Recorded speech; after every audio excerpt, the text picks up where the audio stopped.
Surnommé l'or blanc sous l'Ancien Régime et même le feu divin par les alchimistes, le sel est l'un des éléments les plus indispensables à la survie de l'homme sur Terre.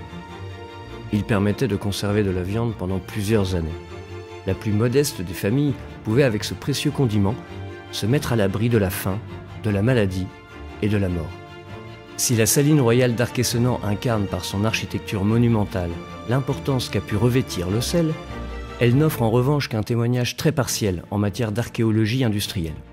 Elle a en effet perdu dès le début du XXe siècle la quasi-totalité de ses outils de production.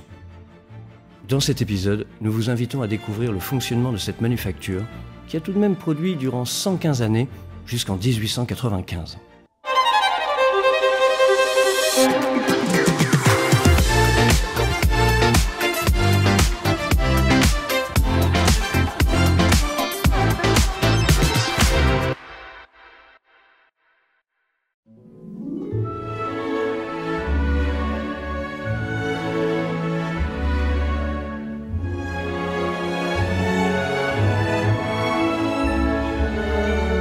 Malgré son histoire tumultueuse, l'actuel musée du sel de la Saline royale rassemble dans ses 6 salles les rares artefacts qui ont pu être sauvés de l'oubli. La dernière croquette de sel de la Saline, un livre de contes ou encore un morceau de poêle.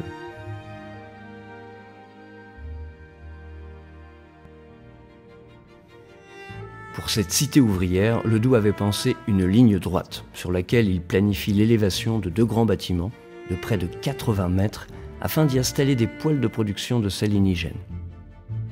Ce sel, produit par évaporation sous l'action de la chaleur, jouissait d'un certain prestige.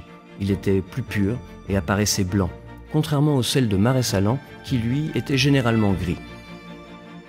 Non seulement l'eau de source est plus pure que l'eau de mer, mais le processus de cuisson va aussi amplifier la purification du produit. On parle de 96 à 98% de pureté pour un sel indigène de Franche-Comté, contre 90 à 95% de pureté pour un sel gris de Bretagne. D'après les dernières études archéologiques, on produit du sel à Salins depuis 3300 ans avant Jésus-Christ. Et c'est grâce à ce sel gemme, héritage d'une eau de mer fossilisée il y a plus de 215 millions d'années. À Salins, les sources d'eau salée sont captées par des puits. Ils furent creusés au Moyen-Âge afin d'obtenir une plus forte salinité. Une immense galerie, véritable cathédrale souterraine, permet la communication entre toutes ces installations. Les contemporains de Ledoux pouvaient apercevoir en permanence de la fumée et la vapeur d'eau qui s'élevait des chaudières d'évaporation. L'usine elle-même était une petite cité dans la ville, avec ses propres murailles, sévèrement gardées. La Saline royale fut conçue afin de répondre à plusieurs problèmes qui se posaient alors à Salins. Des infrastructures vieillissantes, une baisse de la salinité de la saumure et une hausse presque constante du prix du bois. Il faut tout de même se figurer le formidable chantier que fut le Saumoduc entre Salins et la Saline royale d'Arquessenan. 2 fois 21 km de canalisation, réalisés dans 15 000 troncs d'épicéa qui nécessitaient pour chacun le travail de 2 hommes durant 2 jours.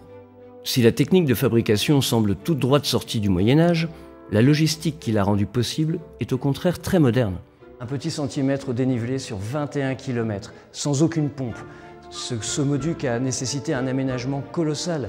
Il a fallu assécher pêle-mêle des marécages, briser des rochers, passer aux côtés de rivières et même dessous.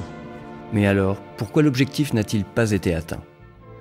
En réalité, la Saline a enchaîné les malchances.